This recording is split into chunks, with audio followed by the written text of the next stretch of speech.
It was the summer of 1877, when I was stationed a few miles out to sea at an old fort that was now being used as a treatment and recovery facility for the wounded. It was a quiet day, and I remember climbing to the south tower of our fort. The sun glistened each wave, and in that perfect painting, a peculiar figure emerged. I couldn't distinguish exactly what it was, but it seemed to be a man walking towards the shore. The waves seemed to push him forward, but he was almost motionless to the impact, as if pushing back against the sea with each stride. He did not flinch, but rather the sea moved along with him. We sounded the alarm and rushed to the beach. As soon as his feet touched dry sand, we pointed our guns to him and shouted for him to stop moving. He stopped, looked around, and fell to his knees. The stranger was picked up and brought to our sick bay. A medical team soon followed to examine him. I was one of the first to take a closer look. He did not utter a single word, and was intriguing not only by appearance, but also smell. He had a sort of metallic charcoal air surrounding him. The most striking feature was a metal mask encasing his head completely.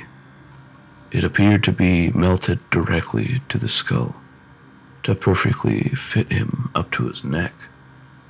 His mouth and nose were covered by this thick metal plate, appearing as a single sheet molded to the subject's cranium.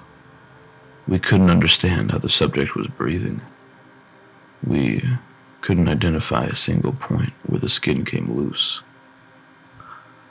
We checked his body for wounds or marks, anything that might help us understand what happened to the man.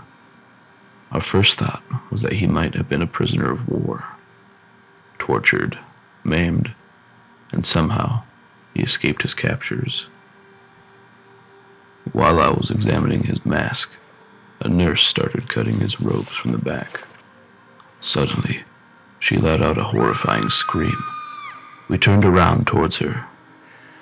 The nurse pushed herself back into a corner, gasping for air, then pointed at the man's back. What we saw that day was nothing but unholy. Pulsating orifices lined his spine all the way down his back. I counted 12 of them before I had to throw up. After I pulled myself together, I went back in to take a closer look. These holes were nothing we've ever seen before. They began directly on the surface of the skin and had a small cilia attached to the interior walls, ending in fleshy membranes. These gaps went further into the body, as if there was no rib cage or other organs. His skin was pale and translucent, with little to no hair covering it. His fingers abnormally large, while his height and overall bone structure was that of an average human man.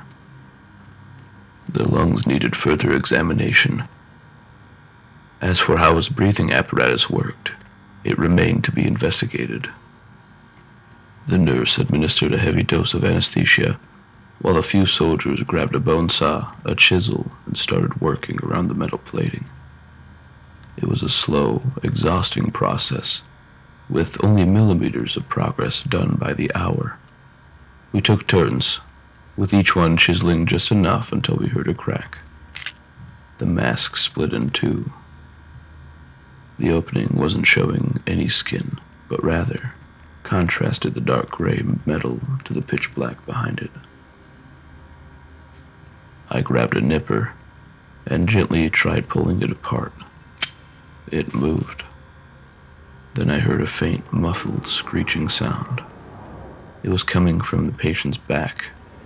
He was responding to the pain. The nurse grabbed another vial of anesthetics, but I told her to stop. I wanted to see his reaction. 2 other doctors grabbed the other side of the mask, and we started pulling harder. The orifices began gulping air violently. A strong pull from one of the doctors ripped a chunk of metal from the mask. We moved in closer to inspect the man's face. Looking down on it, I felt my knees give way. In that small opening was nothing but evil. What appeared to be was a nest of snakes, curled up, slithering, living inside that space. The same shrieking sound came back again. This time it sounded within the whole fort. We took a step back. The patient lifted his body from the operating table. His eyes rolled back into his head, showing nothing but black concrete spheres. With both his arms, he grabbed his mask and started pulling it apart, ripping chunks of metal, revealing more and more of the pulsating mass of serpentine bodies. I pushed the chamber doors open to alert the others. Then I felt something grabbing onto my left foot. I turned to see a disfigured corpse, dressed in its soldier uniform, hanging onto me. He whispered, "He has come for us." I violently pulled my leg back and yelled to my colleagues to get out of there. I passed the mortuary and saw the bodies rising from their tables, the physician being dismembered by them. From the patient's room, I heard screaming, "I was cursed to the sea. Now to it I will bind thee." The staircase was filled with bodies, some crawling up, others collapsing from above. I worked my way through the guts and twitching human remains up to the first floor, looking for the exit. The concrete halls turned to madness. Patients eating their own flesh, soldiers pushing their blades upon themselves. I slipped on a pool of blood and fell on my back. At that moment, a soldier crawled on top of me. Holding his severed arm, he whispered, While I was being dragged by other deranged soldiers, I saw the exit moving further away. I felt helpless, the dead grabbing my limbs, holding me down. Their blood fell on my face, and I could smell the burned charcoal, the vile metal taste on the tip of my tongue. In all this madness, I saw the man from the sea, standing on the other side of the corridor. His head unfolded into countless moving appendages. At that instant, the dead let me go, and one by one, they disappeared behind our patient. Everything was swallowed into his darkness. His gaze pierced 1,000 hauntings and shined upon me. He looked me in the eye, and I could hear his voice, clear inside my head. For a moment, my mind escaped that place. It saw indescribable entities, light trapped in an infinite space, the dread of being lost, forgotten. I came to my senses, turned around and ran as fast as I could. The warm breeze hit my face as I climbed the top of the south tower. My mind was still hanging to the mesmerizing gaze, and I felt my spirit left behind in that corridor. The stranger made his way back to the beach.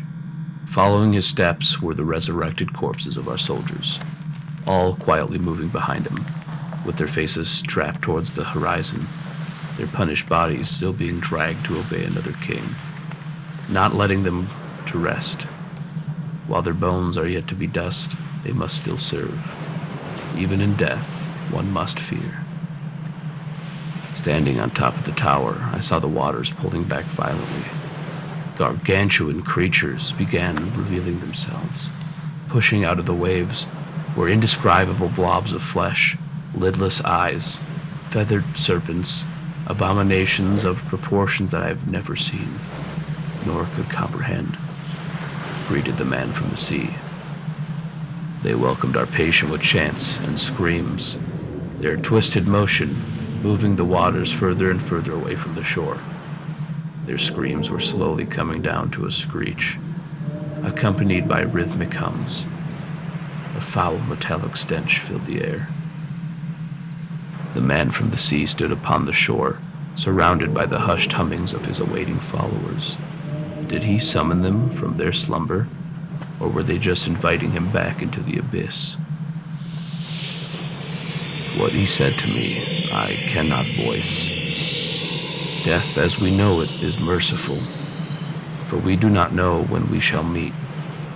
But from deep beneath, it found a voice in this ungodly creature, banished it, in its iron prison, only for us fools to set it free.